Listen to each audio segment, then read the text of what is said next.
Okay, my man, we are recording. All right. So, Alex, I have your article pinned to the top. I'm really excited for this conversation. I don't think we're going to be letting guests up until the end, but we can kind of host it however you want. You're a co-host, so feel free to approve requests if you think it's appropriate. But before we get started, I just kind of wanted to ask you to introduce yourself to the people who don't know who you are. Just kind of give the quick 5 minute on who is Aleks Svetsky, what are you doing in this space, and maybe even why are you so passionate about Bitcoin? All right. So who is Svetsky? He's a fucking raging lunatic who likes to piss people off in articles and ruffle feathers. I have been an entrepreneur all my life, I guess. That's probably the closest description to what I've done. Like I dropped out of university when I was young and I traded through the GFC, made a lot of money, then lost everything and destroyed myself. And then I kind of had to dig my way out of a load of debt. And the way I did that was just through launching different businesses. A bunch of them were a complete disaster, and a bunch of them worked out. And I learned a lot over the years. I was an early gold silver bug, so sort of 2010, 2011, back in the days when, I mean, Gerald Celente and all the guys are still around, but it was a interesting period back then. And I kind of think Bitcoin came across the radar, but never took it seriously. And yeah, it wasn't until 2016 where I'd set up a recruitment automation software where we were trying to match people based on personality type to particular roles. We wanted to focus less on skills, more on experience and nature, to sort of link people with opportunities. And I got Steve Jobs out of my own company actually at the time, and that was my catalyst to dig deep. And this junkie degenerate friend of mine was blabbering on about Bitcoin. I was like, "Fuck, is that thing still around?" So yeah, that was the kickstart to my journey. And I always say, like, I came for the money, but I stayed for the money. And I think I had some ingredients in me that made me really appreciate Bitcoin quickly. I climbed Mount Stupid, did some shit coining and blockchaining in the beginning. And yeah, the thing is, I've got this weird thing where I just can't lie to myself. I don't know how people can do that. I did that when I was a vegan. Like I went down the whole vegan rabbit hole and I tried to convince myself that it was really good for me. And it turned out that it wasn't. And I did a whole backflip on that. I did the same with the environmentalist maniacs, the eco-terrorists, and yeah, like the shitcoining thing, I just couldn't do it. And I then set out to build a Bitcoin business to help people acquire and accumulate Bitcoin as simply and easily as possible. And that's what kind of spawned the entire Bitcoin DCA movement.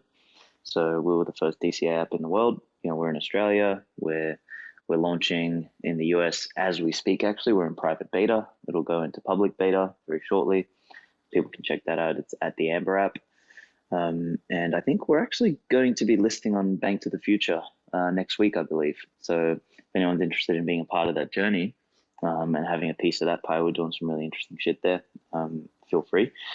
So yeah, so that's basically in a nutshell, me from an entrepreneurial standpoint and sort of the history. And then alongside, I guess I'm probably more well known for writing and the podcasting and tweeting that I do, and getting banned all the time and all that sort of shit. So yeah, that's me.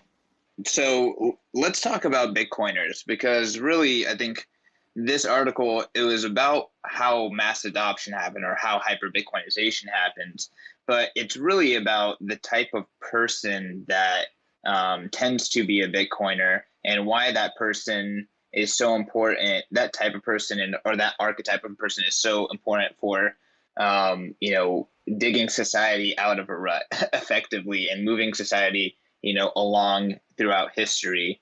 I guess tell me, like, before we actually even get into the context of the Remnant and everything that's in the article, just talk to me about like your experience with Bitcoiners, interacting with the Bitcoin community, just kind of like some personal maybe anecdotes around Bitcoiners themselves. Do you mean more like more personalities like Francis and sort of stuff? Sure. Or I mean, like, you've entered into the Bitcoin space and, really dove into the community head first, meeting people in person, like myself. But, yep. Also just, rubbing shoulders with people on the internet. Just talk about Bitcoiners in general. Yeah, like it's a very unique, I don't know, I hate the word community, but like maybe tribe is better. It's like there's people, and me and John Cavallo, I think he's on here. We were talking about it when we caught up in whether it was Houston or Dallas or something. It's like I don't know that we're this unique kind of archetype or person that seems to be different to whether it's the family around us or the friend circle around us or the quote unquote community around us or the workplace and everything. And it's almost like we're the weirdos in Fight Club who seem to kind of attract each other because we're fucking all got our quirks and autistic traits and these sort of these eccentricities, and we kind of see the world slightly different. To use a Matrix analogy, we're all either partially or something unplugged. There's a splinter in our minds, right? And every time I've met Bitcoiners, whether it's the kind of Bitcoiner that I would generally hang out with, or whether it's the kind of Bitcoiner that I would not generally hang out with, there's an ingredient about them that is different or unique. It's not like it's. I don't sit down with a Bitcoiner and say, "Oh, how's the weather, bro?" Like that's not the kind of conversation you have. You start thinking and discussing great things or important things. Like came up actually, I did a pod with Eric Kaysen yesterday, and it kind of he was saying, man, if 10 years ago you told me that my bookshelves would look like I was back at university studying philosophy, he goes, I would have laughed at you because that's just the shit that I wasn't interested in. And I was like, yeah, man, if there was ever an indication that this was some sort of Renaissance 2.0 where, random fucking people from around the world seem to be converging around whether it's texts or ideas or concepts or something that we're basically, without sounding like woo and fucking weird, but we're basically manifesting in real time. I mean, that's the definition of Bitcoiners, is this sort of class of human, call it, that thinks differently, that cares deeply, that has some sort of alignment around first principles thinking, I guess, where they don't want to lie to themselves, where they're willing to, like me and Francis were talking about this the other night as well. It's we have both had, but particularly him. I mean, he's been around Bitcoin longer than I have for sure. And the amount of opportunities he had to become a shitcoiner and to make ridiculous amounts of like I'm retired fucking money. But he didn't, and that takes such a special kind of character. Whereas you look at a Richard Hart, for example, who's the opposite side of that, where he was really intelligent, he really got Bitcoin, and Dieter Bob was actually saying this in one of the Telegram groups. Is like the guy was so fucking jealous that everyone else, all the shitcoiners were making money, and he could see through it, and that he couldn't figure out a way to actually add value in the space. So he just decided to jump ship, be a shitcoiner, and basically throw away all the principles knowingly. And to me, that's sort of where you get the difference between an actual Bitcoiner.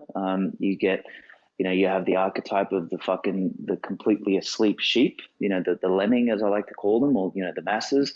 And then you sort of get the archetype of the Richard Hart types, which they're the ones who are most likely to become the Klaus Schwabs, because they are jealous of the natural remnant. They're jealous of the natural Bitcoiner, or jealous of the person who can actually produce and create something without throwing away their principles, without disregarding the things they know.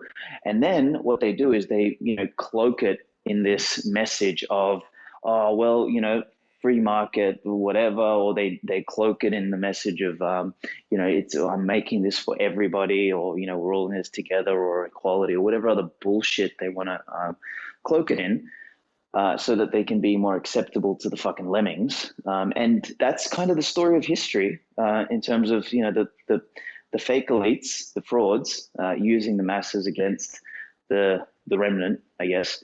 And anyway, that's I'm kind of going off on a tangent now, but bringing it back to Bitcoiners, I think the archetype of person that is a Bitcoiner is quite unique, and it's definitely the kind of people. I guess if I had to say I found my tribe, that is my fucking tribe more than anyone.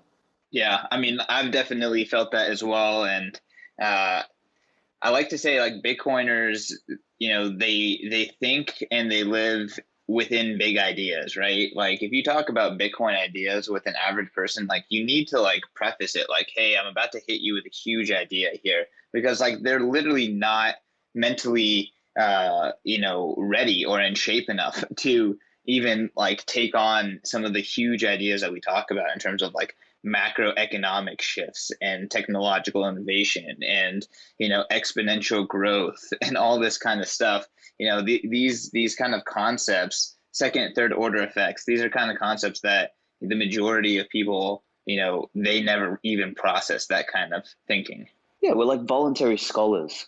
We're not being we've just decided to fucking nerd out of curiosity. And this is kind of I don't know if you remember that article that I wrote last year, which was called Bitcoin and Lockdowns, where I created that model of like Bitcoin adoption, not a function of like, supply. And I said it's a function of, on one side you've got curiosity, and on the other side you've got need. And or pain, sorry, it was curiosity and pain. So it's the movement from a want to a need. Like, we'll have quote unquote mass adoption when every motherfucker needs to eat, and the only way to eat is to use and have Bitcoin. Like, and this was sort of like before I understood long before I actually understood the remnant terminology and all that sort of shit. But like I had that essence of the understanding in me. It's like the people who are coming first, who are getting Bitcoin now, are fucking curious, man. And that means that they're getting Bitcoin because they want it, and because they're curious enough that they can think differently. They can see a different future. They've got some sort of fucking vision inside their head. And they're willing to discuss these big ideas. They're willing to challenge, what the current world looks like. And, to tag John again, like, he's working on some really fucking interesting shit, which I'm sure we're all going to learn about in the coming months. But, as he was talking about it to me, I was like, this is a big brain motherfucker. And like, he's like thinking differently about stuff like identity and how we communicate and how we can do it in such a way where, the onus is on the user, to choose how they want to disclose information, and as opposed to the backwards way that it's structured today. So it's like these are the kind of people that I want to be around, and that's the difference again in energy, in perception, in style, and quality of human being. And I just find that fascinating. So let's talk about the article, right? Right at the beginning, you talk about Francis, and you talk about the inspiration of Elijah's job. Can you kind of just preview that, and we can kind of get into breaking down the different concepts that you walk through in the article?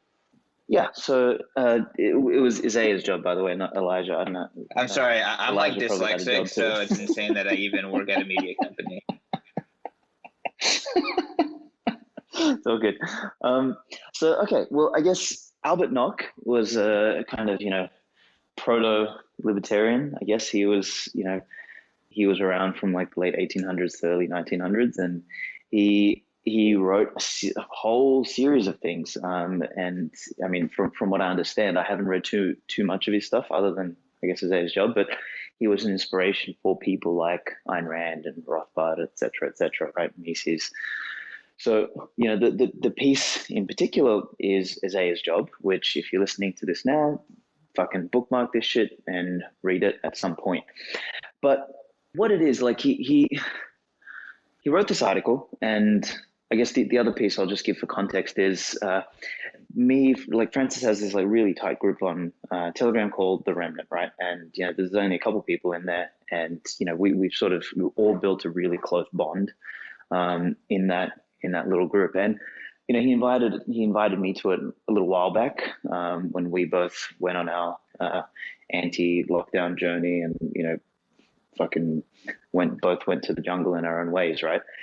And it came up, like this article specifically came up in a discussion at Bitcoin 2021. So it was me, Madex, Francis, Russell Okung, and a couple others on the table, Matt Snow, and a few others. And the thing came up, and Francis was like, "Okay, so you guys have all read Isaiah's Job, right?" And we all kind of stared at him blankly, other than him and Madex, and they were like, "What the fuck?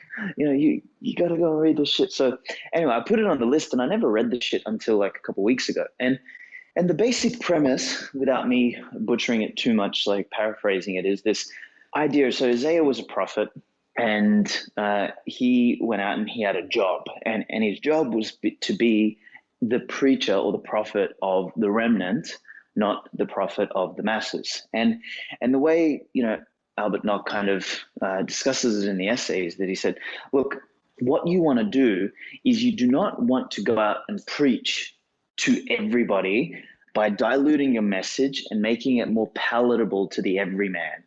What you want to do is you want to go out there and you want to preach. Yes, stand on a hill, preach so that everyone can hear you, but preach what is the fucking truth.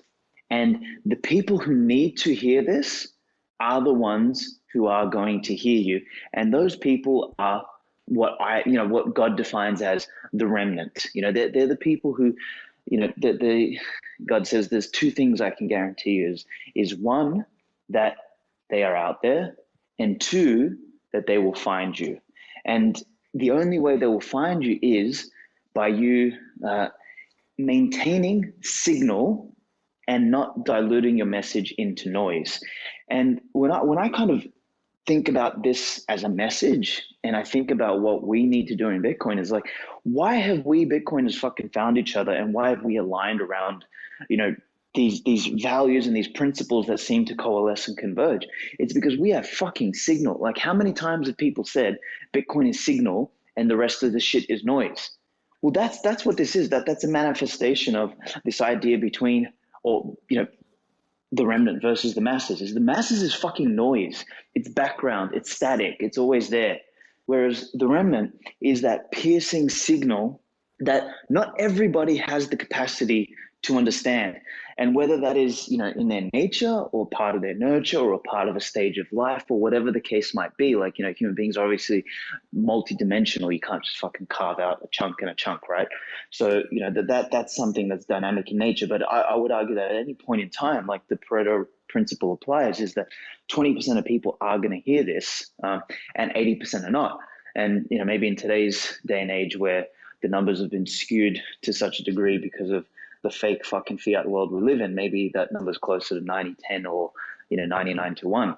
Irrespective, what matters is that God went out and told Isaiah that your job is to be the prophet of the remnant, and to do that you need to have a consistent signal, a true message, and you will attract and speak to those who matter versus those who don't. And yeah, I took the essence of that incredible essay, and then I produced my thing. And I wanted to tie it into, at the top of the article, you guys will see, I kind of take a swing at this idea of mass adoption. And I've always, that fucking word has rubbed me the wrong way for years now. Like, for fucking years. I hate when people get up and say, oh, the goal is mass adoption. No, fuck you. The goal isn't mass adoption. The goal is fucking selective adoption. The goal is subverting the state and building something that is incompatible with the fucking masses. It's incompatible with the default. That's the fucking goal. And we make that the default because it's superior. And then all the dumb cunts default onto it. That's how you change the world. You don't just go and fucking build a faster horse and cart. So I took a swing at mass adoption as a concept in the beginning, and then at the end, I kind of tied it into just our natural propensity to, the stories that we've created from the beginning of time, and art, and like whether it's music, speeches, stories, movies, whatever, they've all centered around the idea of a remnant. Even fucking zombie movies. Like, what are zombie movies? Like, it's a few remnant remaining after the apocalypse, and the zombies are the masses. And like, I we are living through a zombie apocalypse today with fucking, the masses walking around with face diapers on the beach, fresh air, and they're fucking suffocating themselves and going in the water trying to waterboard themselves because, they think that that's what's fucking normal, apparently. So I kind of looped the great stories stuff in there. There's some Matrix quotes, which is the ultimate Remnant movie. And some Fight Club stuff. So it's awesome anyway, that's kind of like it's awesome to just like think of like the zombie apocalypse movies, The Matrix, all these like storylines. Like it is truly about like the remnant pioneering, a new brave world, right? Not to use that term, but just like a new future. Yeah. Like it's always been the case. Like when you think about the game changers, like I also quoted in there like Galileo and stuff. Do you think Galileo set out to convince us that to convince the masses that that the what is it? Jesus Christ, the Earth revolves around the sun, right? Like no, that like no one was gonna fucking understand him. Like there was a select few other scientists and people that were thinking outside of the world centric view of the universe. That listen, there was Henry Ford's famous quote, which I have in there. Like if I asked people what they wanted, they would have told me they wanted faster horses. And he thought outside of the box, and they proceeded to build the combustion engine. Like this is always the case, and this is where I think like there was a lot of lemmings after I wrote this thing. They were like, oh, you're just the Klaus Schwab version of Bitcoin. Sorry, the Bitcoin version of Klaus Schwab. And I was like, no. Let's like categorize the kind of person. And I think I did that in the beginning with Richard Hart, right? Vitalik is, right there with the Richard Harts and the Klaus Schwabs of the world. Is you've got natural elites, and natural elites are people who are competent. That's when I think about elite, I think about fucking Bruce Lee or Usain Bolt or Steve Jobs or Nikola Tesla, or Satoshi. That to me is an elite. Like, and this is another crusade I'm on, is that we need to stop designating the fucking parasites, the scum, and the dumb shits as elite. Like Christine Lagarde is not elite. She's a fucking leatherface, like, handbag on a fucking pair of legs, if we can call it legs, that, sucks the energy out of society, sucks the energy out of the room, sucks the energy out of humanity. That is not elite behavior. That's parasitic behavior. So it's completely different. So you've got these categories or archetypes of people. So you've got the remnant, which is the competent producer. If we're going to use an Ayn Randian sort of model, we think about the Howard Rorks of the world, the John Galts of the world, the Dagny Taggarts of the world, right? They're the prime movers. Then you've got the looters and the moochers, the parasites and the scum, like in the Ayn Randian sense, the Jim Taggarts of the world, who they cannot compete on the same playing field as the remnant. So what they do is they manufacture dissent amongst the masses so that they can bring the remnant down. They manufacture systems, games, and mechanisms via which they can steal because they can't compete on the same playing field. And that archetype is very prevalent. We see it all around us in, the World Economic Forum, in politics. Like, what's a politician? A politician is generally a failed entrepreneur or a failed business person who couldn't compete on the free market. So he went out there and wanted to create legislation, regulation, and fake advantages so that he could then do backdoor deals and make money. But that's effectively, is the, what modern education gave us, the fucking midwits, right? The masses who, as Royag nationalism would say, the 85 to 115 IQ pieces, that you got these people who they think they're smart, they think they're intelligent, like I don't really have to describe it here because, just the midwit meme is just the perfect example of it. They will go out and they'll, you're an anti-vaxxer if you've only got 2 vaccines, if you're wearing any less than 6 masks, and, social distancing, less than 2 meters from me, you're killing grandmas and shit. Like that's the kind of archetype that the masses fits into, like that dumb bitch yesterday who's like her reminiscing on the the happiest day of my life is being injected. All right, bro. No worries. Glad for you. So that's the kind of like. Well, when I saw that, I was like, wow, she must have been really terrorized for a very long time to be in that mental state. Um, to everyone who's listening, I really think that you should go check out the go check out the article. It's pinned to the top. Really dives into a lot of this. And if you're enjoying this conversation, please share it. Help spread out the message. And again, as you can see, Aleks does not hold back, and he does not dilute his message at all. But Aleks, kind of back to you. Thank you, bro. Appreciate it. Yeah. So we've got these archetypes of people, right? So we've got the remnant, we've got the masses who don't matter, and we've got the fake elites, right? And I think what I probably didn't do in the article, I didn't take any time to really define or discuss the fake elites. And I might do like a Remnant Part 2 article where I kind of dive into the psyche between the fake elites, which is basically we could call them the failed remnants, or the egotistic masses, right? Like the megalomaniac version of the masses who wants to be a remnant but is unwilling to put in the proof of work. So they want to create a proof of stake model to make themselves a fake remnant, so that they can compete unfairly with those who believe in proof of work. Vitalik is a perfect example, and so are all the fucking, the rest of his fanboys and fangirls. So when we look at those, like the people who actually move the dial, the people who change the world, have always been a small group. And I guess I went on a little bit of a tangent here, but what I wanted to describe is that people kind of misread what I said yesterday. I had this dude called BTC Mailman or something. He's like, oh yeah, you're the Klaus Schwab of Bitcoin. What he doesn't understand is that a fake elite, like a Klaus Schwab type, is interested in the masses as a tool or as a weapon.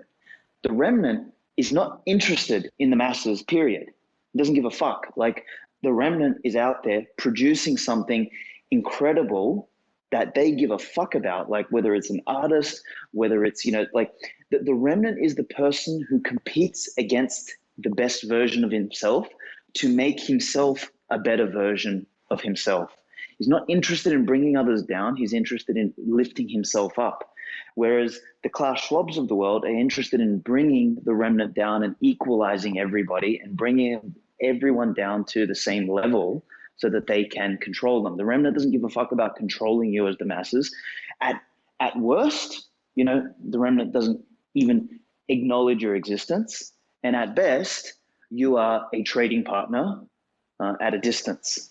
That's it. That's the relationship between the remnant and the masses. Whereas the relationship between the parasites and the masses is one of the masses are a tool to bring down the remnant. And that's a very, very, very, very important, model to understand the difference in the archetypes and the difference in the motivations behind these groups of people. And yeah, so tying that back to, the prime movers of the world is we have for too long, like I think the message around like the 1% got diluted. And I was always, ever since I was young, I was always driven. I was always, top in my math class. I wanted to do the best when I played soccer. When I was, at the gym, I was always trying to be the best from a body to weight, my I remember body lifting weight with you ratio. once. Yeah, right? Yeah, you kicked my ass. So I've always wanted to like push myself, not to, again, bring somebody else down or to beat somebody else. That's not the goal. The goal is actually to beat the prior version of myself. And this is actually going to be the topic actually of my next Jordan Peterson piece after chapter 3. Chapter 4 is, don't compete with others, compete with who you were yesterday. And that is remnant behavior, right? It's, you're competing with yourself and making yourself better. So that differentiator, I've kind of lost my train of thought now, but that differentiator is, I guess, core to it. And you were talking about the remnant versus parasitical elite. Yeah, I mean, I think I've bashed on about this enough at this point about the differences between them, but I think suffice it to say basically is that prime mover is the one that transforms society and builds a new default. So the other analogy I used in there was inertia versus an initiating force. So the remnant is the initiating force, and the inertia is kind of like the deaf, dumb, blind force that continues after it. So when you think about the difference between the masses and the remnant, is like the remnant's the first mover, the early adopter, the one who sets the standard, sets the pace, right? We actually create the new world, and then we kind of open it for business to the masses, because the masses, like when I say in there they don't matter, it's not because I'm saying that their existence doesn't matter, which, I mean, maybe I'm saying that because I don't really give a fuck about them. But it's not that I want them to die, but it's like that I don't think about them. It's like, whatever, do whatever the fuck you want. But they will default to whatever the status quo is. So if the Klaus Schwabs of the world win, like the World Economic Forum type archetype wins, if we get a world in which we'll own nothing and be happy, the masses won't give a fuck. They will default to that. They will have nothing. They will have no privacy, and they will be happy. But if the Bitcoiners, if the remnant win, and we transform the world into one in which the individual is the focal point, where personal responsibility reigns, where you'll own stuff, and you won't just be happy, you'll have deep meaning against which you may discover happiness, and you will go through periods of sadness, and you'll feel the whole spectrum of fucking emotion. Then the masses will default to that. And actually, like maybe as an extension to this, and this is probably what I'll write about in the second article, is, I've also been going on a crusade talking about how Bitcoin doesn't just break all your models, but Bitcoin breaks all the cycles. So all the fourth turning shit, all the previous cycles that we've tried to view humanity through and make sense of humanity's cycles, all that shit goes out the window post hyper Bitcoinization. We don't have any more fourth fucking turning, first, second, third turning bullshit. We don't have any of that fucking crap anymore. We move into a completely different world in which the feedback loop between decision making and consequence is shortened, such that people don't actually have the luxury of being a blind lemming. Otherwise, they die of starvation very quickly. So it actually is a forcing function to maybe unplug more people, or maybe unplug is not the right word at that point. Maybe it's a forcing function to raise the standard across all people. So maybe we move into an age where the remnant idea doesn't matter as much, like, because it's post Bitcoin, like it's a new, like we become Homo Bitcoinicus, and we sort of evolve from Homo sapien. But anyway, that's another tangent there. Yeah, so that's a very big idea. Speaking of, big ideas, and, kind of on this idea of like, when the masses will come to Bitcoin, I put out this thought that, hey, you think Bitcoin maximalists are quote unquote toxic now, imagine what the masses are going to be like, in a Bitcoin future after they've been scammed for years and got so much less kind of the upside in terms of acquiring sats early. So they're going to be extremely toxic in terms of their aptitude to kind of deal with, your next altcoin or whatever. So I do think that there's a cycle there, and, people have to come in later. That's just how it's going to work. All right, Bitcoiners, I want to tell you about our newest sponsor. This show is brought to you by Ledn.io. I have been super, super impressed with the guys over at Ledn. I've actually known the co-founders, Adam and Mauricio, for a very long time. I've had the pleasure to watch them build Ledn up from a tiny, tiny startup to now a super impressive institutional grade Bitcoin and crypto lender. Y'all, I'm so impressed with these guys. They are offering some of the best rates out there. I don't think anyone even comes close to touching them. You can get 6.1% APY on your first 2 Bitcoin that you deposit into Ledn interest accounts, and you can get 8.5% on USDC deposits.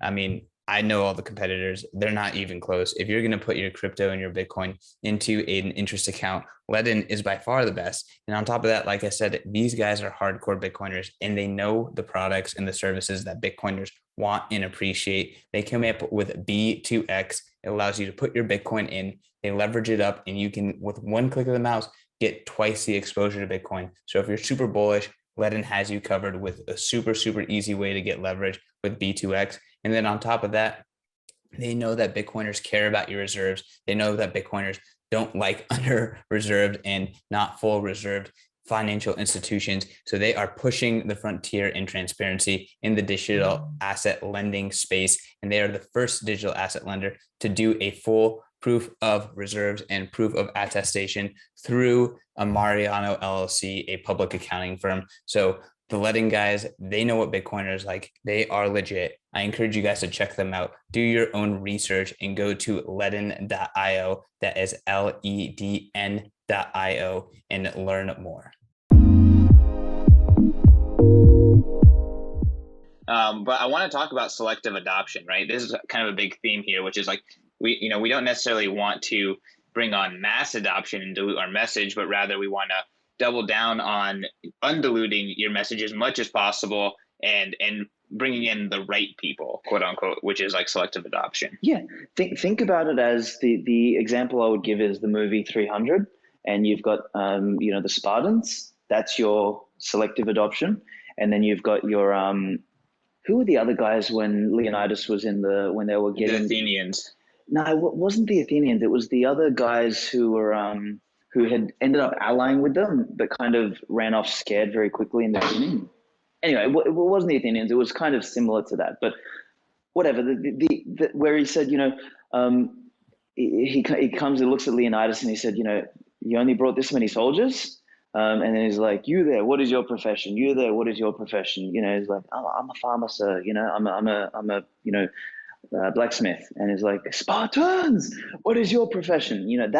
That's the difference between signal and bringing on the remnant versus diluting your fucking message and getting a bunch of farmers and blacksmiths who don't give a fuck. Because when wartime comes, and make no fucking mistake about it, we are either in wartime or wartime is coming and it's going to get worse.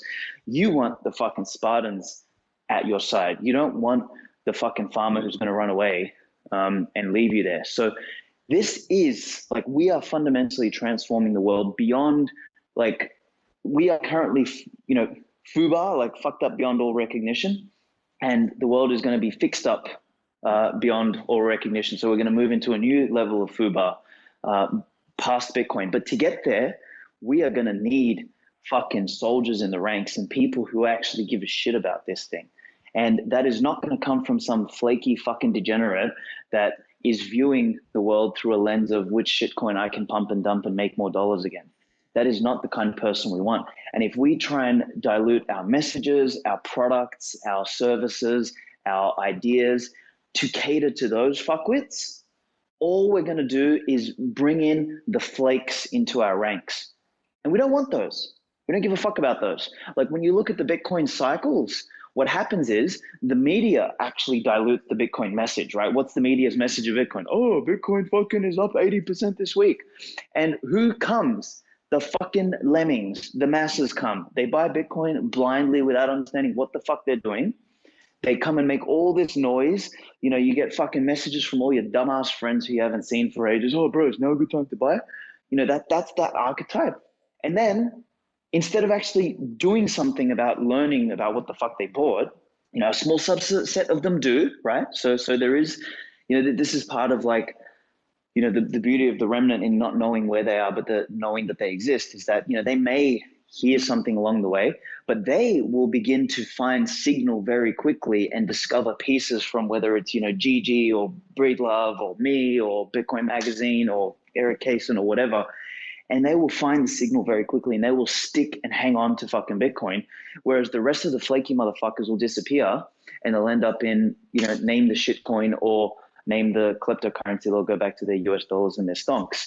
So this is why selective adoption is so important. Like we need the right people in the ranks.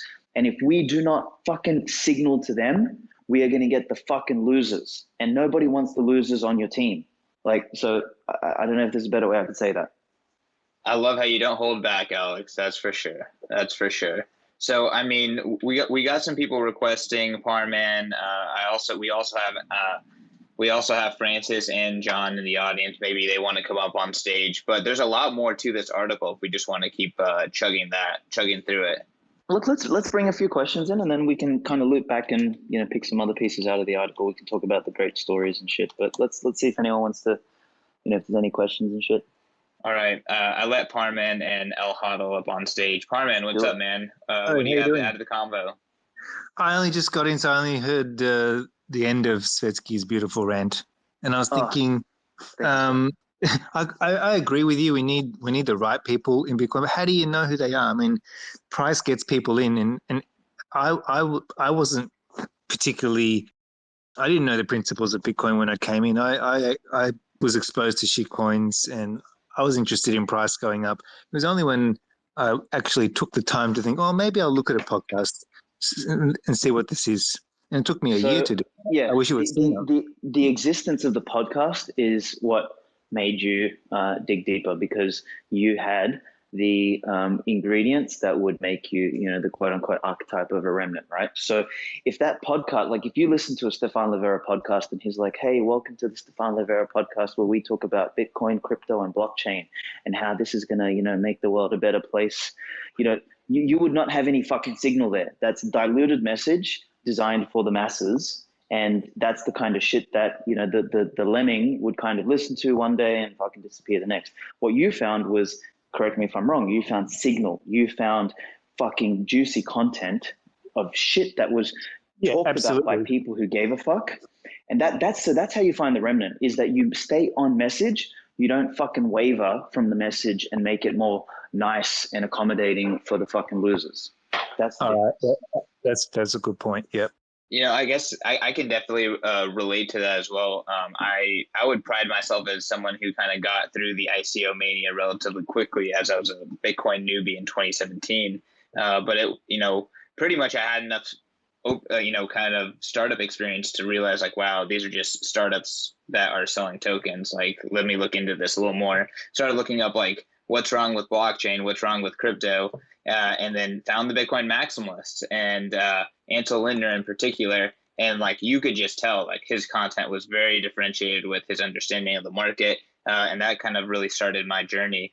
And I think a lot of other people had a similar experience like this with, when Clubhouse started getting really big, there was the crypto rooms and then there's the Bitcoin only rooms. And, the Bitcoiners frequently went into the crypto rooms and then just kind of crushed these mass adoption kind of peddlers with their kind of understanding of the space. So and their kind of conviction around their ideas. So I definitely think that not diluting your message is the key here, and then the right people will come by filtering themselves out.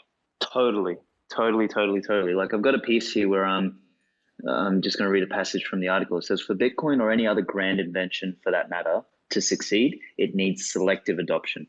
It needs to be built for the game changers, for the revolutionaries, for the 1%. It needs to be built for the trendsetters, for the leaders, and for the remnant.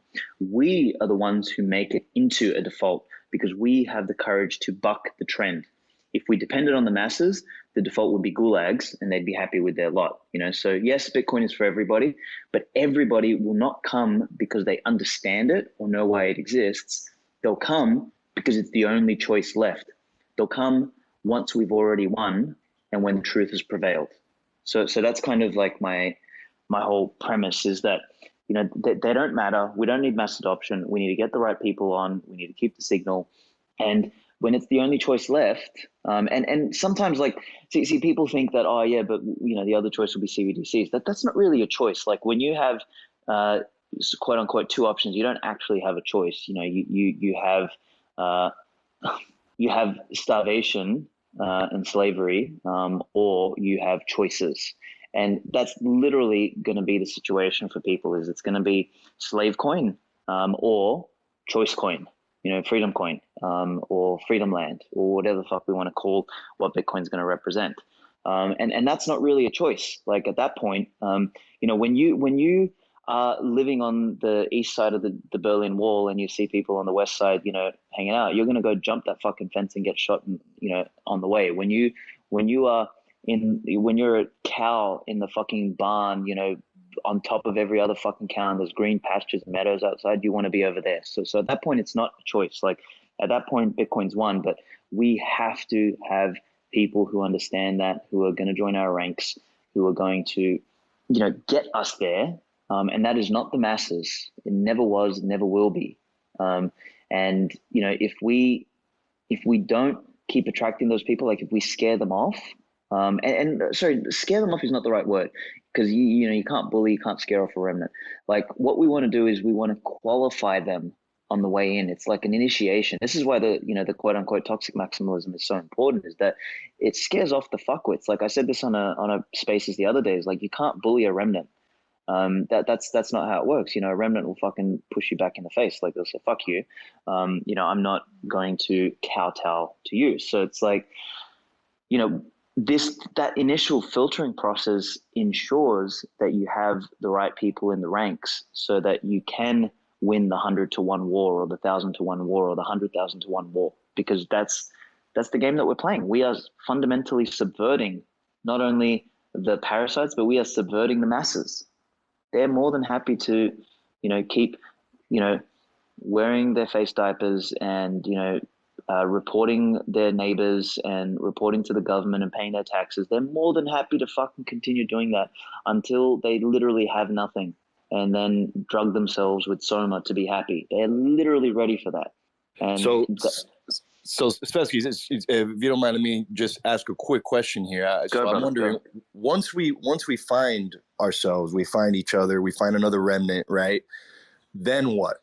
So what do we do to contribute to the tribe, to contribute to the space? Like, if you could give us like 2-3 pointers or 2-3 ideas of what else can we do besides hodling, and besides standing on the top of the hill and trying to, convince the sheep, because the sheep, obviously, they're still not listening. So that's a waste of time, right? So what can we do to continue to, to add, value to this and to just help the whole movement? Look, so one of the things is God says to Isaiah, getting up on the mountain and speaking is fine. You're going to have to, by default, preach in public so that the remnant can hear you.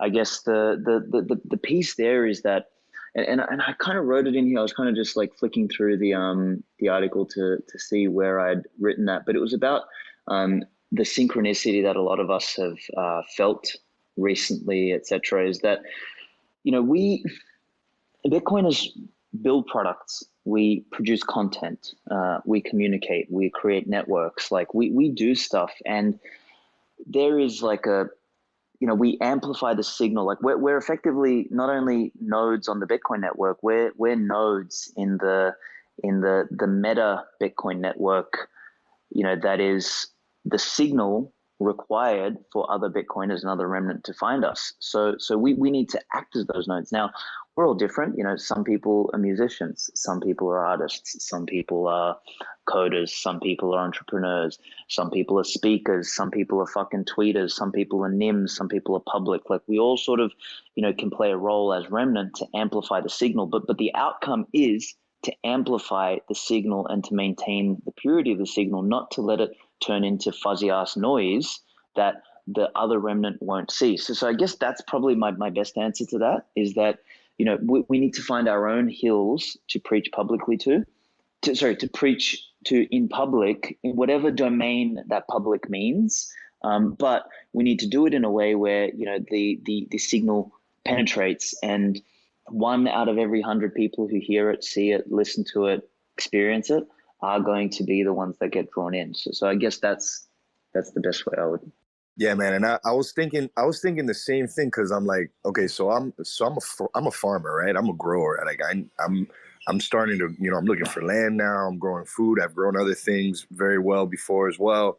And so what I'm thinking is I need to start orange pilling other farmers and other people that are in the community as well, and get them to start receiving Lightning and get them onboarded, so we can for real subvert the system. Yeah. So I guess to your point is that's where I've put my main focus as of right now. I want to reach out to other farmers that are also growing shit that I like, and that we can network with, and that we could build a circular economy with. That's your domain. That's your domain. You own that shit, and then you speak to those people, and that's perfect. And now a lot of them are not going to listen, because of their and this is the thing. Like, there's also the argument of what I would call like the 80-20 all the way down, right? Which is the the dormant remnant. So if we're going to assume that 80% of the masses and 20% of the remnant, then of that 20%, 80% are maybe dormant. They have the ingredients, they have the capacity to be a remnant, but only 20% of them are fucking active and awake. And then of those 20% that are active remnant, that are awake and everything, maybe only 20% are really fucking radical. So you've got this kind of intensification or magnification of the layers of remnant. So maybe the people on this call, we are the radical remnant. We're the 20% of the of the active remnant, and the active remnant of the 20% of the natural remnant that exists. So you're going to have to find a way to pierce through those layers. So I think there's a whole fucking rabbit hole here in which to understand the psyche of the people we want on our side, basically. I used to be in sales, and one of the most impactful books that I've ever read was 80-20 Sales and Marketing. And the author talks about how there's an 80-20 within the 80-20 within the 80-20, and it goes all the way down, exactly what you talked about. So, it's just like, it's like these power levers. It's pretty awesome. And, to El Hodl, I would just say, if you could take anything from this, it's like when you're talking to those farmers, like, don't be afraid of giving the unadulterated message, right? So that way, like, hey, like, obviously you want to be, well-intentioned, and, don't scare someone off by kind of jumping into something that's like way too, over their head. But at the same time, like, don't dilute the message. Don't be like, it's about crypto, it's about these things, just to try to get them in. You want the guys who are open to hearing you out, per se, rather than, diluting the message just to get them in. I'm going to just quickly tie off this thought before we throw this to someone else. But so I just found the quote from in the article. So first I'm going to read the quote from Albert Nock, and then sort of my piece on it. So it says, Albert Nock's quotes: "If, for example, you are a writer or a speaker or a preacher, you put forth an idea which lodges in the Unbewussten, that's like a German word, so I guess that's like the subconscious of a casual member of the remnant, and sticks fast there. For some time, it is inert. Then it begins to fret and fester until presently it invades the man's conscious mind, and, as one might say, corrupts it. Meanwhile, he has forgotten how he came by the idea in the first instance, and even perhaps think he has invented it. And in those circumstances, the most interesting thing of all, that is, you never know what the pressure of the idea will make him do." So this is sort of like how you plant a seed, and a remnant awakens, maybe when they least expect it. So then my commentary to that is, ever wonder why we all seem to converge onto such profound truth separately, individually, but collectively? It's that synchronicity that many have recently spoken of. Bitcoiners plant seeds. We write code, we produce content, we discuss ideas, and we remain committed to the truth and first principles. As we do this, we not only plant seeds in others' mind, but we create fertile ground for seeds of truth to grow in our own minds. This is the reward we get for the path we've chosen to walk. So maybe that sort of helps close that loop. Mr. Hodl, welcome to the stage. What do you want to add to the conversation? I just want to say thank you to Aleks for articulating something that I've been trying to say for about like 6 years. So that's pretty much it. Thank you. Thank you, brother. Thank you. You've been one of the inspirations along that path, man, for sure. Mr. Hodl, like, what's your two stats on this topic in general, since it's something that it sounds like you've been thinking about for a while? I don't know. It's weird. So Bitcoin definitely needs capital to work. And so, like, obviously, the more people, the more new blood comes in, it helps number go up. But the unpopular opinion here is that, 1 billionaire could equal 100,000 plebs. So, like, my worry was that, are we going to have enough capital? Are we going to have enough like-minded people to lift Bitcoin off the ground? If we did, then I wouldn't have to worry about the masses because we don't need them. But that tipping point, I think, like, happened in 2017. Like, before 2017, I wasn't sure. Like, I thought this was really for the radical, but the problem is that Bitcoin, as the subsidy goes down, you still have to have those incentives. But what I realized later on is that the best marketing tool Bitcoin has is number go up. So even the plebs and the peasants, the people that don't care about Bitcoin, they're going to be forced to use it. Like, they're going to have no choice. They're going to have to look. I have cousins in Russia in 2015 that were calling me up to buy iPhones because they were looking to store their money in something that was going down in less value than the ruble. So they were looking. Obviously, I was like, this is what Bitcoin's made from, but they didn't care. They didn't they wanted iPhones. Once 2020 hit, they called me back and they started asking me about Bitcoin. So the key is to plant seeds to everybody, and then I would not sit there and try to convince anybody anymore. I would just plant the seed. They're going to tell you a million reasons why Bitcoin is going to fail and why Bitcoin isn't going to work. Say, okay. Just say, okay, good luck. Take it easy. And then I promise you, in 3-4 years, 5 years, they will be giving you a call. So yeah, I don't think Bitcoin needs mass adoption, but I do think Bitcoin needs capital. But I think we've reached that point. I think we have enough people on board now that consistently dollar cost average. We built our own country. What's the size of the Bitcoin's currency worldwide? It's number 9 or something right now. So I think we're past that point where we need new people. I think we already have enough people on board now that are believers, that are all like-minded people, that we don't need anybody else, honestly. If more people come, great, but we don't need them. Oh, that's an interesting idea. Yeah, what I would extend there is maybe it's not that we don't need more people, it's that we need to, the people that we want holding Bitcoin, and without sounding like too much of I know what, the right person to hold Bitcoin is, it's the people that any society or any person generally wants around them is other productive people, other responsible people, right? I don't want irresponsible, non-productive, consumptive, fat, dumbass fucking people around me, right? So they're the kind of people that I still know that there is this is what I would call the dormant remnant. So maybe we've only tapped into the 20% of the 20% of the 20% at this point. So maybe there is still a and I wouldn't even say maybe, there is definitely a large proportion of dormant remnant sitting there who they see the injustice in the world, they see that it's all fucking broken, and maybe they're just sort of still plugged in, quote unquote, to the matrix. And our job is to unplug those ones, not to unplug the fucking lemmings who don't want to be unplugged. As Morpheus says in his little thing about the construct, most of these people who are still plugged in, they're so inured, they're so hopelessly dependent on the system that they will even fight to fucking protect it.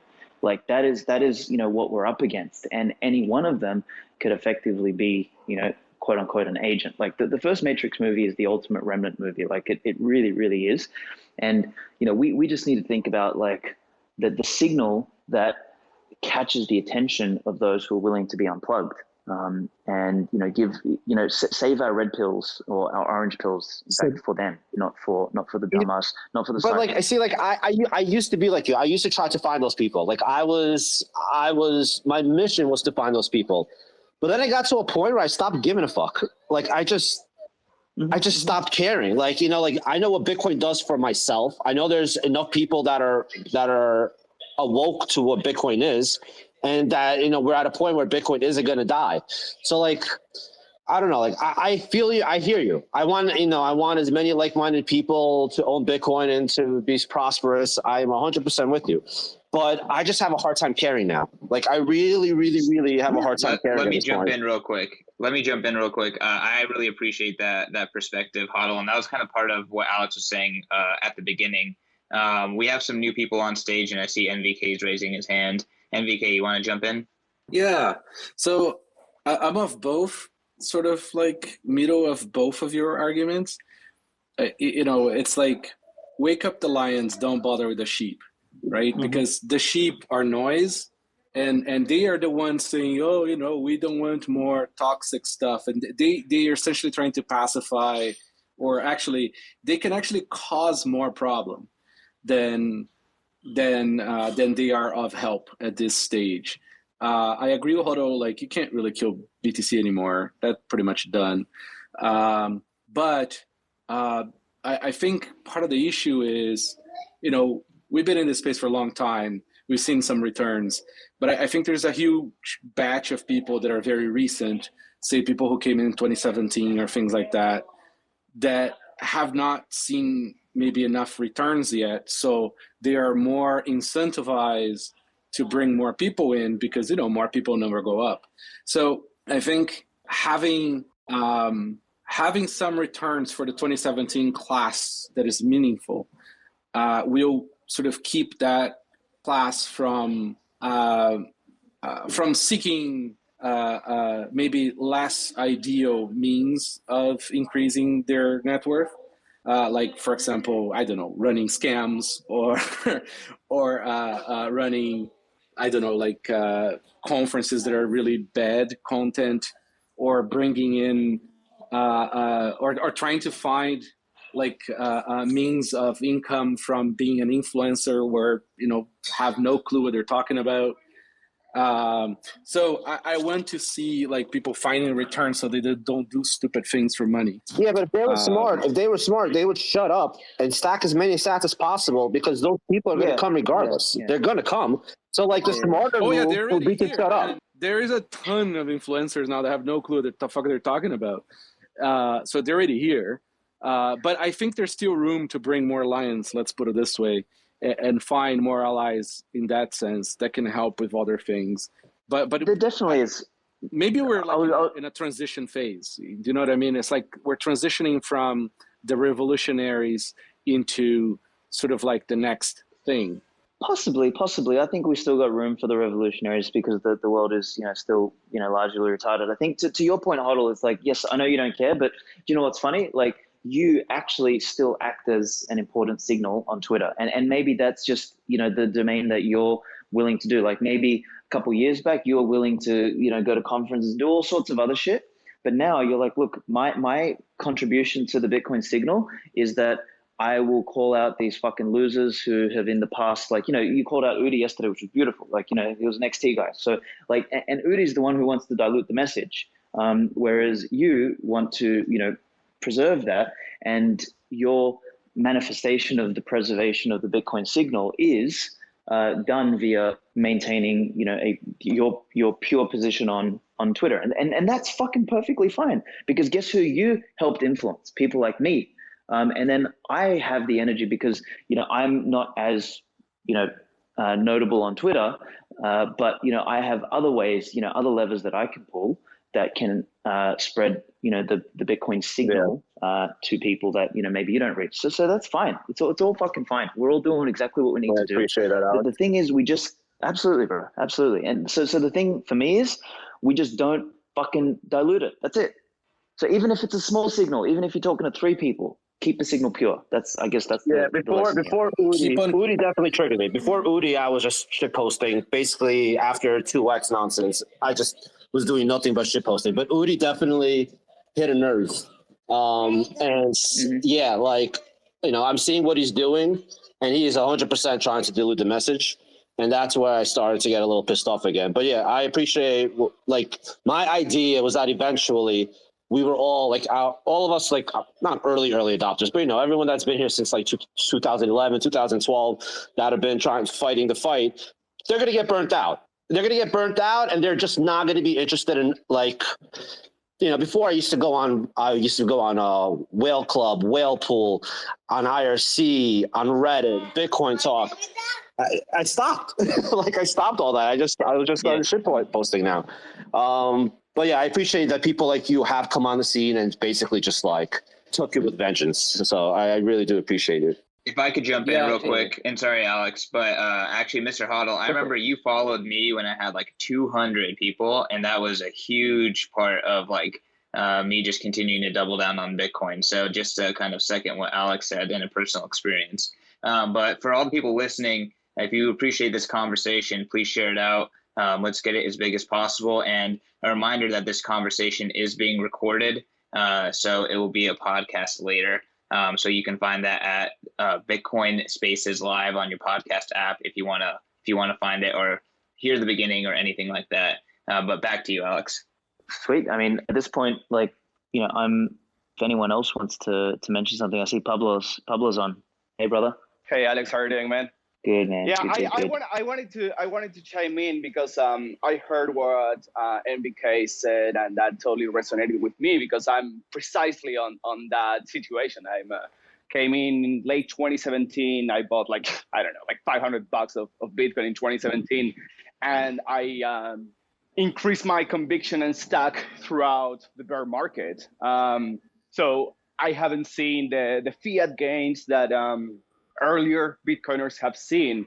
But so I agree with that part of what NBK said, but I don't agree with the part where we need to quote unquote save the 2017 class with so to prevent them from or prevent us from scamming or from I don't know doing unsavory things to try to increase our stack. I think there's a natural selection there, right? Where if what you're in for is just some fiat gains, whether you are 2013, 2012, 2017, 2020, whatever the fuck you are, if you're here just for some fiat gains, you're going to eventually, Pablo, can I push back real quick? You're saying fiat gains, but what if we said purchasing power gains? What if we said gains to be able to buy more cows, more meat?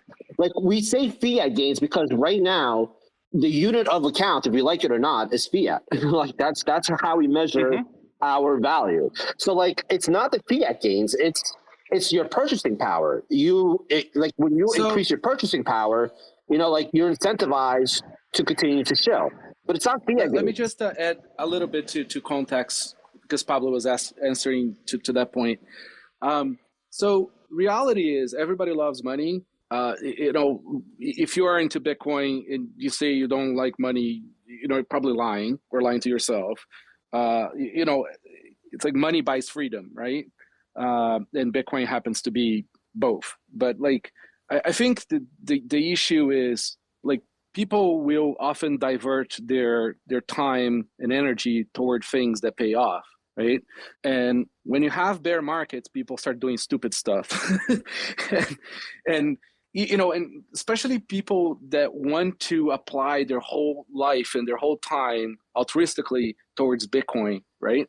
So what often happens, and I see this a lot, is like people will try stupid things to sort of like to find a way to find income in Bitcoin or to remain doing all day Bitcoin, right?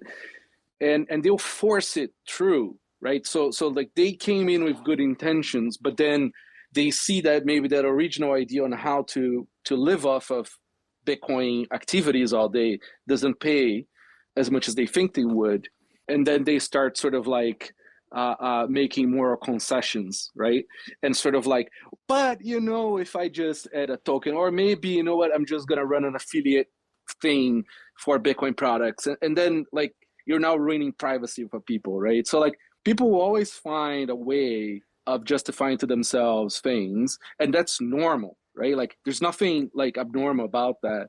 So it's just that like I guess my message is like, instead of like compromising on like, things that might be even detrimental to Bitcoin, like go fiat mine, right? And then buy Bitcoin with it instead of trying to find ways of doing something and then compromising just because, it is hard. Are you seeing Most people a lot are not of going to that? part away their side. Are you seeing a lot of that in VK?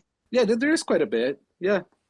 I see it now and then, but I don't see a lot. It's I don't know, maybe you're following different people, but I see mainly people trying to promote Bitcoin and improve the future of Bitcoin. I don't know what it is. What I see a lot is people will build audiences by being like super sort of like Bitcoin maxi.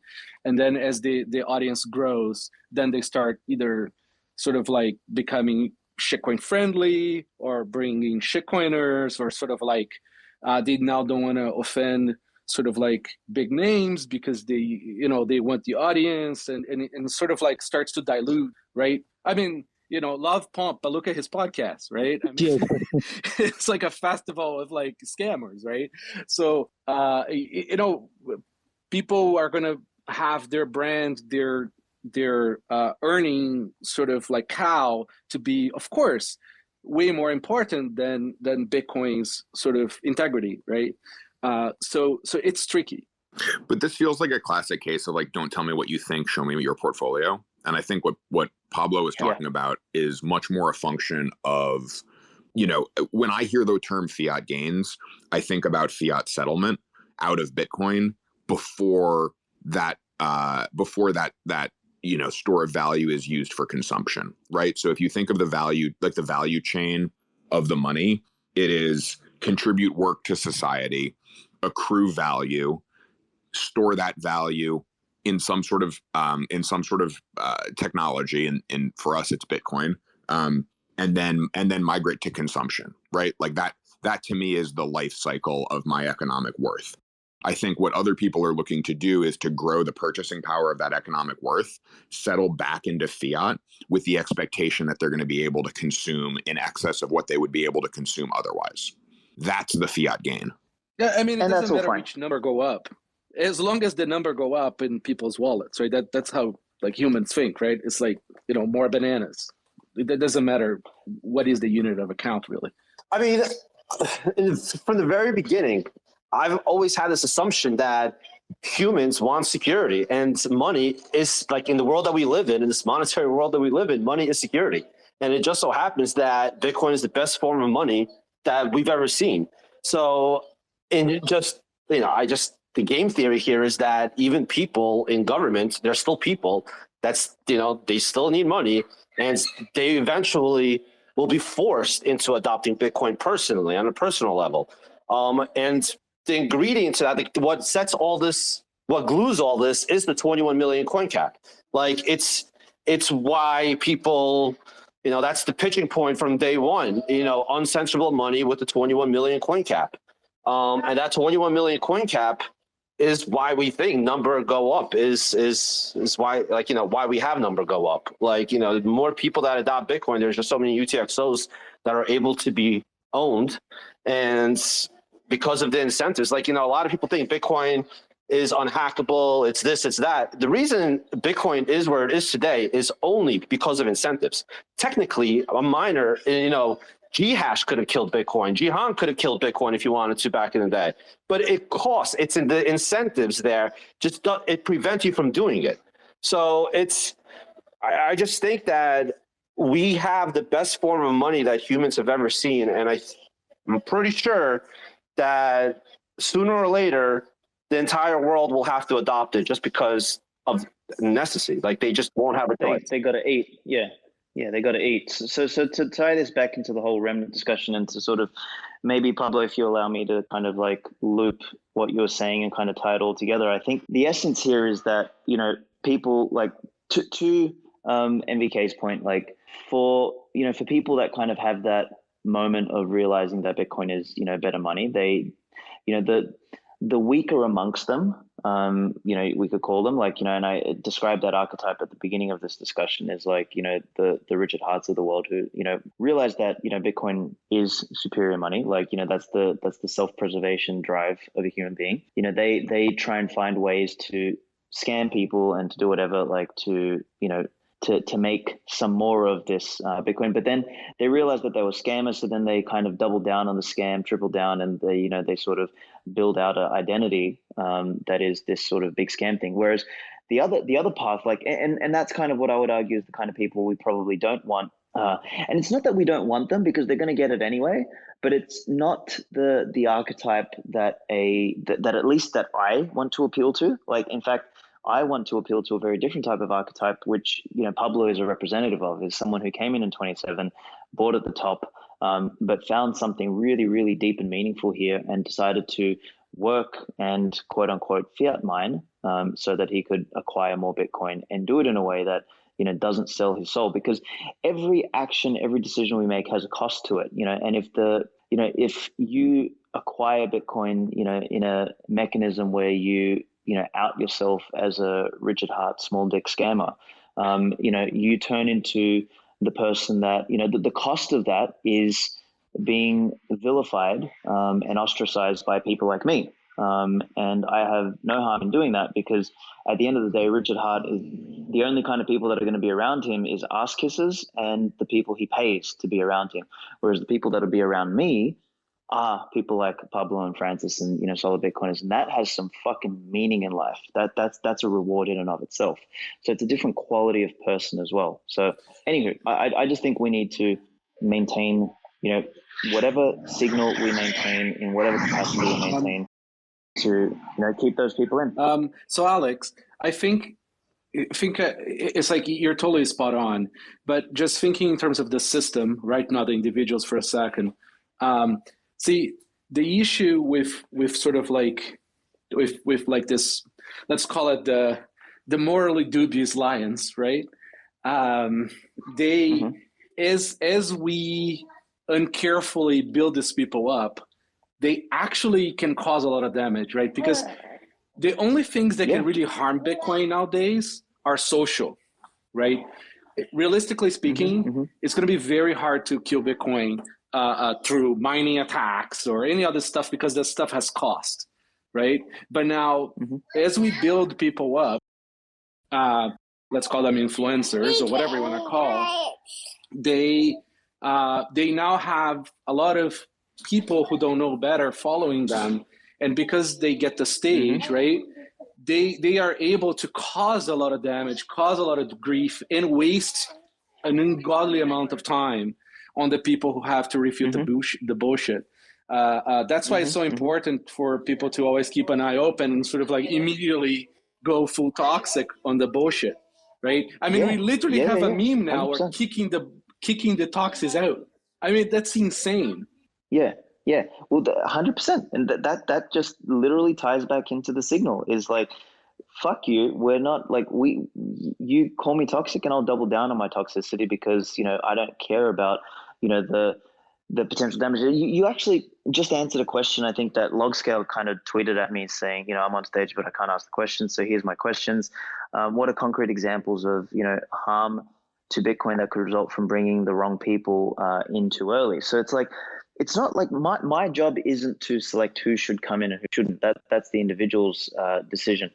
But the harm that can be done is by, like what MVK just said, is like these morally dubious lions coming in and actually diluting the signal and creating weird incentives such that those with something meaningful to say drowned out because there's so much fucking noise, etc. And then it makes it harder for other remnants to actually discover the signal because there's so much other fucking crap going on. Now, one could argue that, that's a filtering mechanism. There is, I honestly believe in the argument that Ethereum is great for one purpose and one purpose only. It's that it took all the fucking losers out of Bitcoin and placed them in their own, Titanic. So that's fantastic. So there is an argument for how this cleans itself up anyway, but it doesn't negate the fact that those who choose to be Bitcoiners, by the way I defined it at the beginning, right? Like the moral lions, let's call them, while we're on that stream of consciousness. They're the people that we want to continue appealing to, and you don't appeal to them by making your message more diluted and more miasmic. Like if you only get if you stay true with your message and you appeal to 3 fucking lions, that is better than someone diluting their message and appealing to 3 million fucking sheep, because the 3 million sheep do not matter. Their opinion doesn't matter. They're going to be holding Bitcoin one day, they'll be holding Ethereum the next, they'll be back with their fucking pesos and their dollars the next day. They mean nothing. The only time they will have any significance is either, if they were a dormant lion or a dormant remnant that woke up, or at the point at which, like we said, they need to eat, 20 years from now, where, they literally are fucking dying of starvation and they require some Bitcoin. And the only difference between now and then is, when they want to fucking wake up. Like, do you choose to be part of that initial 20% or, the 80% that have, like, are you part of the 20% that wants Bitcoin, or are you part of the 80% that has to have Bitcoin? Like, that's literally the variable. So I guess with that thought, Aleks, let's let Logscale jump into the conversation. Logs, thank you for waiting. And is there anything else that you want to kind of like add into this thought, Log? He may still be on his call because the tweet that I saw is that he's on a conference call. So I might just say his second question. I can listen, but I can't really talk because I'm on another call. Just started. Understood now. Got it. All good. Got it. I thought we were just. So the second question then is, it's all good. The second question is, at what point along BTC's opposite curve is it okay to bring everyone in? And again, I would answer by saying that it doesn't matter. Like, anyone can come in. Like, the beauty of Bitcoin is that it's open. My whole argument circles around talking to the 300 Spartans and getting them in. Like, that's where your energy should go. Your energy should go into finding another fucking Spartan, not another.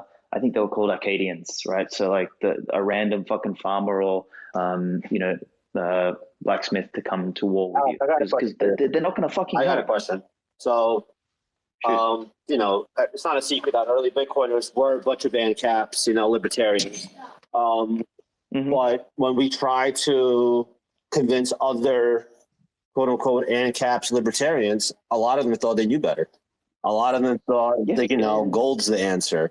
And then you did have some ANCAPs, like say Roger Ver, who, we thought he was on our side. You thought like we thought, but then he did what he did. So like on an individual level, man, like from what I noticed, that's why I don't try to convince anybody anymore. I plant the seed and then I walk away. Like, I noticed everybody has an answer. Like, everybody thinks they know better. I don't care who they are. Like, they think that they'll give me every excuse in the world why Bitcoin will fail. They just will give you every excuse in the world not to buy Bitcoin. The only person that was hurt by that was them. Like, I wasn't hurt by them not buying Bitcoin when I was trying to convince them to buy Bitcoin in 2012. But like they literally tried to convince me to sell it. Not, like, I'm here trying to tell them to buy it and they're trying to convince me to sell it. So like, it's so weird. Like, I hear what you're saying. And like, I know, like, we have to wake up, the remnant, the ones that are asleep, but it's fucking hard, man, because they all think they know better. Let me even just say this. We don't actually have to do shit. Like, if you don't want to do anything, by all means, like, nobody actually has to do fucking anything.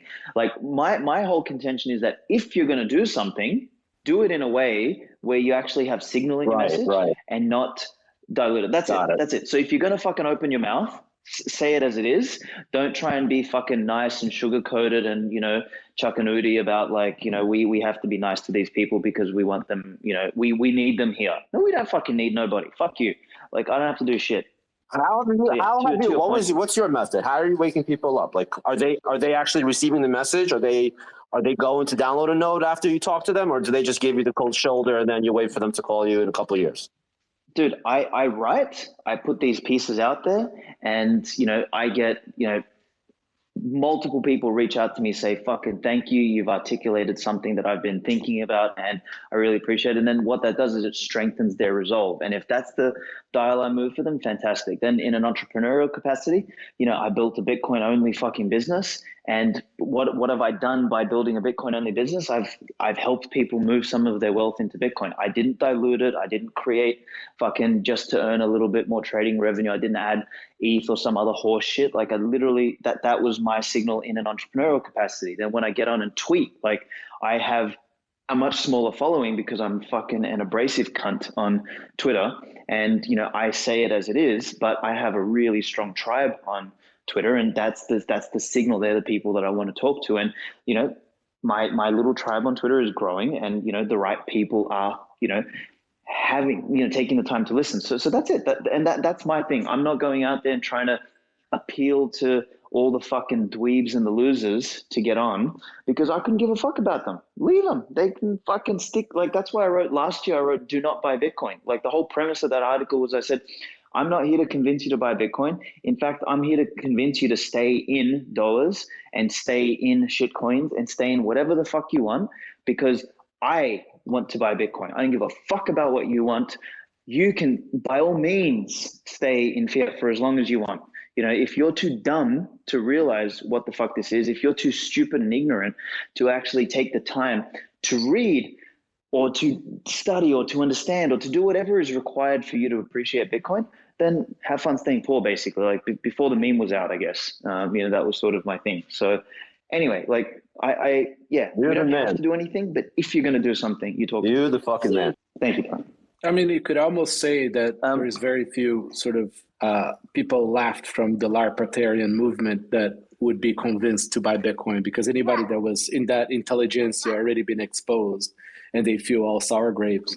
Now, Aleks, how do we bring, the brains, right?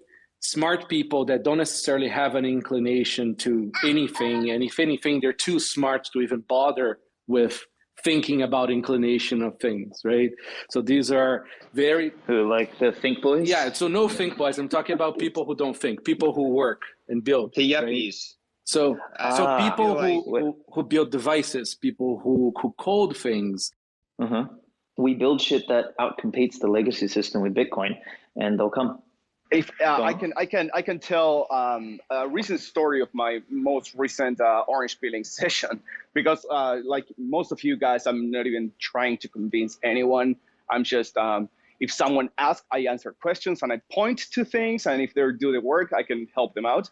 But recently, I helped one guy who has been saving his money. He's a lawyer and he does a bunch of different things, and he's an actual productive person. Well, when I said lawyer, maybe threw some people off, but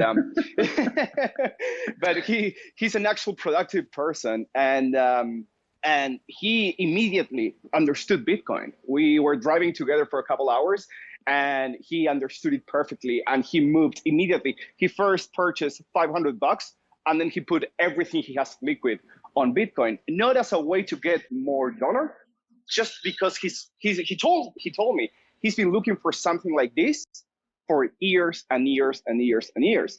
And from my experience recently, ever since the lockdown fiasco started, talking about Bitcoin with productive people has become increasingly easier, because they are not, from my experience, they are not just thinking number go up. They are just thinking, I'm getting out of fiat dollars. And I think that's super powerful, because this message is resonating with the productive people, whereas as Aleks says, the lemmings, they are only thinking, what's the next coin that's going to pump? And that's a big difference. Yes. So I don't know.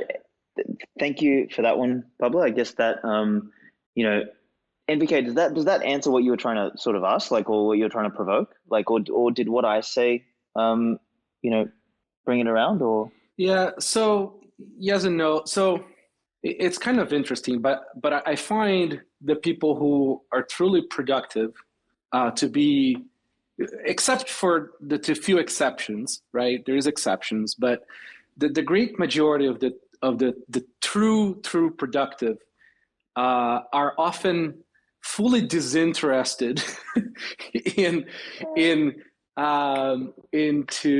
the politic. Even the politics of Bitcoin, right? Like, or the socialness, or the drama, or however you want to call it. Because like rough consensus truly is a political system, you could say, right? It's the absence of one, but it is one. So I find that the true productive people, especially people in my organization, who are way more productive than me, that are not on Twitter, right? They are absolutely uninterested, right? So I find myself gathering these people to make shit, right? But they wouldn't be making Bitcoin shit if they had to rely on the Bitcoin message. I mean, yes, money sort of convinces. Yes, the freedom convinces. They buy into every single aspect, right? But they don't necessarily live their lives or think every day about those aspects in the way that, let's call it, like most of the people who talk about these things do. Yeah, but all that means is it's just a different method of, like, applying your craft. Like, a lot of people on Twitter, and me included, I can't write fucking code, but I can bring people around, to doing something, and their input is just a different flavor of input to mine. So I'm playing my part by being a fucking, a beacon, whereas they're playing their part by building something. What I meant is, it's like, what's the best ways of attracting these people without bothering them with a message? Yeah, well, give them a better job, a better business, and an opportunity to work on cool shit, I guess. Like that. So let's figure out like what it is that they want. So when I go out, like most of the people that work at Amber actually are what I would call not Bitcoiners. You know, they're just really good engineers. And the way I've attracted them is by building a business that anybody, irrespective of whether it's Bitcoin or whatever, wants to work at. So that's at least my attempt at a solution, is that I've attracted good people to work with me because we're building, you know, a incredible product that other people are going to want to use. So I appeal to that component, and maybe less to the Bitcoin message. But it doesn't stop me from, you know, keeping the Bitcoin message at the core of our business. So it's like I guess that is maybe one thing. Like, because, you know, in the beginning, nobody on the team held Bitcoin, and here we are, like 3 years later. Everybody on the team holds Bitcoin. So, you know, you're only in Australia, right? We're private beta in the US right now, man. So like as of next week or two, we'll be public beta in the US. Nice, congratulations. That's awesome. Hey, real quick. So we got two new people. We got Mike and we got Tomer on stage. I also just want to like second that. You know, I think that Bitcoin will start, like, it's already the cutting edge in a lot of areas. I think that Bitcoin mining data centers are really pushing the bleeding edge of efficiency. And we're just going to start to see Bitcoin being at the bleeding edge of everything. And that's going to attract a lot of talent. And then ultimately that experience orange pills people in of itself. Like, you just can't interact with Bitcoin and not be orange pilled, I think. Yes. Quickly, I just wanted to throw it over to Silo. What's his name? Psilocybin Scale. he hit me up and wanted to ask a question. So over to you, bro. Yeah, I just wanted to get all your guys' like opinions, like what the end of month price would be, maybe the end of October. I'm trying to figure out when this thing's really gonna like pop off. And trolling now, that's what not to do. Yeah, dude, Bitcoin price is gonna 100% zero. do entirely whatever the fuck it wants. Oh, Jesus Christ. Okay. I want to, can we wait? Look, hey guys, the only reason he got on stage was to change his avatar to fuck log scale. I don't know if you noticed it. You can check out his profile. But this is why I disagree with Svetsky. This line of thinking, all it does is make Bitcoiners want to attack other Bitcoiners. And I'm done with it. Nah.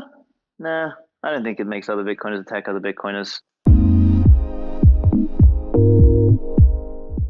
Bitcoiners, I am so excited to tell you about the Bitcoin 2022 conference. You guys, Bitcoin 2021 was absolutely a smash hit success. It was over 13,000 Bitcoiners coming together, breaking the barriers on who can come together and celebrate freedom, celebrate Bitcoin, and the energy was absolutely electric.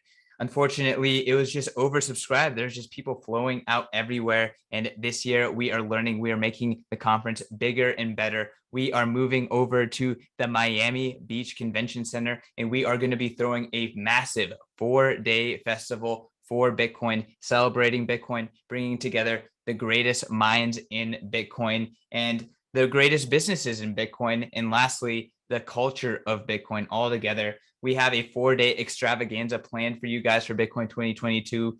Day one is going to be Industry Day. It is a day where you can buy a special ticket in order to just mingle and make business deals happen. Day 2 and 3 is going to be a full-blown Bitcoin conference. This is our main conference. This is going to be on April 7th and 8th. And then lastly, we have the Sound Music Festival, Day 4. Imagine going to Coachella, but for Bitcoin. There's going to be very few talks. It's going to be all about the culture of Bitcoin. It's going to be all about hanging with your fellow plebs. It is going to be an absolutely amazing time. There's going to be Bitcoin musicians, Bitcoin artists, and all your favorite Bitcoiners, and just an amazing environment to party and just see it all, soak it all in, and to get people to realize that a Bitcoin world, a world filled with Bitcoin people doing Bitcoin things, is the world that they want to live in. That's what Bitcoin 2022 is all about. That is what the Bitcoin conference is all about. That's what Bitcoin Magazine is all about. So it is going to be a celebration of Bitcoin, the Bitcoiners, and this amazing movement that is going to make the world a better place, go to b.tc/conference, learn more about the Bitcoin conference, learn more about all the amazing things that are happening in Miami around the Bitcoin conference, and buy your tickets. And guess what? If you buy your tickets with Bitcoin, you save $100 on all the tickets and $1,000 on the whale pass. So if you want the VIP pass, the big kahuna, if you buy with Bitcoin, you save $1,000. That's a lot of sats. So go and do it right now today. Don't wait. Prices are only going up. This is going to be a can't miss event. Bitcoiners, I want to tell you about the deep dive. The deep dive is Bitcoin Magazine's premium market intelligence newsletter. This is a no fluff, hard-hitting, incredible newsletter going deep into the market, helping you understand what's happening with derivatives, what's happening on chain, what's happening in macro, what's happening with the narrative, and what's happening with the tech. My man Dylan LeClaire is an absolute savant. He is making his name known in the Bitcoin community, getting shout outs left and right, getting on podcasts left and right, and him and his team are bringing you everything that you need to know about Bitcoin. You don't even have to be on Bitcoin Twitter. You can ignore every other newsletter. This is the newsletter to rule them all. Go over to members.bitcoinmagazine.com, sign up today. And if you use promo code MACRO, you get a full month for free. You have nothing to lose. What are you waiting for? Sign up, see the incredible work that Dylan and his team are putting out. And if you don't like it, just unsubscribe. You don't pay a dime. But if you do, you know, it's going to be well worth the sats in investment in understanding Bitcoin and gaining the confidence to continue to invest in Bitcoin and making the right moves around Bitcoin. And it's going to be well worth every single Satoshi. Again, can't recommend it enough. That is members.bitcoinmagazine.com, promo code MACRO. Do it today. Behavior and that sort of reward structure, and that's definitely what we're working on doing. It's the reason why we're focused on building a nexus of hash around our facilities. But this is the most important project that my life could ever possibly be dedicated to, and we're going to build an absolutely iron wall around the values that we share. That's fucking beautiful. I actually do want to chime in on that one. Is like, to MVK's question, I guess that is the best answer. Is the hyper productive, over time they trend towards and they migrate towards where merit is rewarded. And what exists in the world today that is more of a meritocracy than Bitcoin? Nothing, zero, nothing ever will. And maybe that's the lever that we have to pull with these hyper productive people that are basically what I would call dormant remnant. Like they may not realize the importance of Bitcoin now, but as they realize, the meritocratic element of being around and working for and working as a part of Bitcoin type companies, then there's I don't know. I feel like it's a very strong answer. Thank you, Harry, for that one. Let's go to Parm. Parman, what's your last one? Okay. I'll keep it short. I don't have a lot to say because a lot of good things were said today. Basically, I just think Bitcoin's going to make it anyway, and we've got some influence about who comes in early. So I like to not waste my time on people that argue or people I don't like. Or I think I tell the message to as many people as I can. I drop the word as many people as I can, and I wait for them to come to me. And whoever's interested, then I help them as much as I can. And it's a really beautiful thing when you orange pill someone really properly and fully, and you've got a friend for life after that. And I encourage people to do that. That's really all I want to say. Beautiful. Let's go to MVK.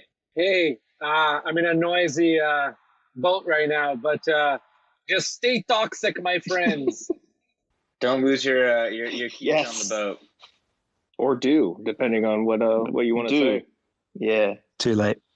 Yes. Alex, you sent me a message. I can't read it right now. No, it's all good. It's all good. That was for afterwards. Right. Does anyone else have any final thoughts, or shall me and CK wrap this up? Well, let's give Mr. Huddle a shot here, and then we can wrap it.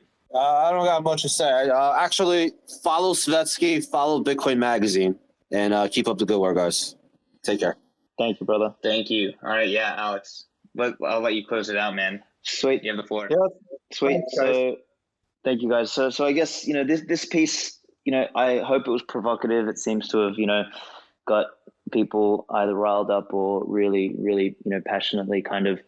I think that the most common message I got a barrage of messages in my DMs of people saying, "Thank you so much. I've had this sense and I feel like you articulated it." So I think I struck a chord with Bitcoiners. So if you haven't read it, absolutely go read it. But I think it also needs a part 2. So CK will be doing a part 2 for this next month called The Remnant, the Masses, and the Parasites, because I think that's what needs to be discussed here, is kind of differentiating the 3 archetypes. I think there's something important there to be dug into. But I want to, I just want to say thank you for to Bitcoin Magazine for letting me, giving me the freedom to just like pull out my literary shotgun and just fucking take swings at people, because some people, I remember when I was writing for some publications with Medium, they would come back to me and they're like, "Oh, we think this language is a bit too strong." So I really appreciate you guys giving me the latitude to just go ham on people. And yeah, I've got a whole lot more coming. I really want to, like, always say this, but I've got to get this Jordan Peterson fucking series going. Like, actually, this Remnant article came as a result of me writing a section in the 3rd chapter of the Jordan Peterson piece. It's called Bitcoiners. Called Bitcoiners and Citadels. And that is like, I'll try have it to you by the end of the month, so that people can sort of dig into that, because it talks about like, how tribalism is completely natural, and how, around tribes and common values, Bitcoiners will build, a new society around like meritocracy and not proof of stake. So yeah, thank you all for jumping on. Any questions, comments, whatever, like, fucking hit me up. And yeah, I'm glad to be a part of this tribe of Bitcoiners, because we're a fucking special one. Yeah, Absolutely. can I add to that? Go for it. The fact that there are so few of us tells you a lot about the state of humanity and humans in general. I mean, Bitcoin should be pretty obvious by this point, but apparently it's not. So, and that's a depressing thought to end this on. I think we're still early. It's not obvious yet. It's just obvious if you're woke. Y'all, That's what I mean. That's what I mean. I mean, people should have woken up by now, but they haven't. Yeah, I mean, that is a little depressing. I think COVID is a little depressing, but I want to end on a good note, which is go to Aleks Svetsky's author page on Bitcoin Magazine. Go and read all of his articles. A lot of them are absolutely must-read articles. And, read the first few parts of his Jordan Peterson series. They're quite a bunch to kind of chew through, but, read them, give him feedback, and put on the pressure so he actually finishes those writings. But, Aleks, I have to say, like, don't stop what you're doing, whatever process. If the Jordan Peterson series inspires stuff like this, I'm okay with that. So outside of that, I'm pretty sure Aleks is going to be speaking at Bitcoin 2022. So nothing is official quite yet, but you can see him. You can see a lot of other Bitcoiners. I think you mentioned Bitcoin 2021 as a place that inspired this and other thoughts. But meeting Bitcoiners in person is huge. So highly recommend it. Everyone can get a ticket for cheap. Promo code Satoshi, and I think prices will be going up in about a week. So don't procrastinate here. To lock in your plans for next April 6th and 9th. Meet folks like Aleks at the conference. And yeah, I mean, Aleks, anything else you want to add to that, or we can wrap it up? No, that's it. Thank you, everyone. Really fucking appreciate it. And I will hopefully see some of you in and around conferences and bits and pieces and on Twitter and podcasts and all sorts of shit, man. So I'll see you all around. Thank you so much. All right. Peace out, everyone. And remember, promo code Satoshi on b.tc/conference.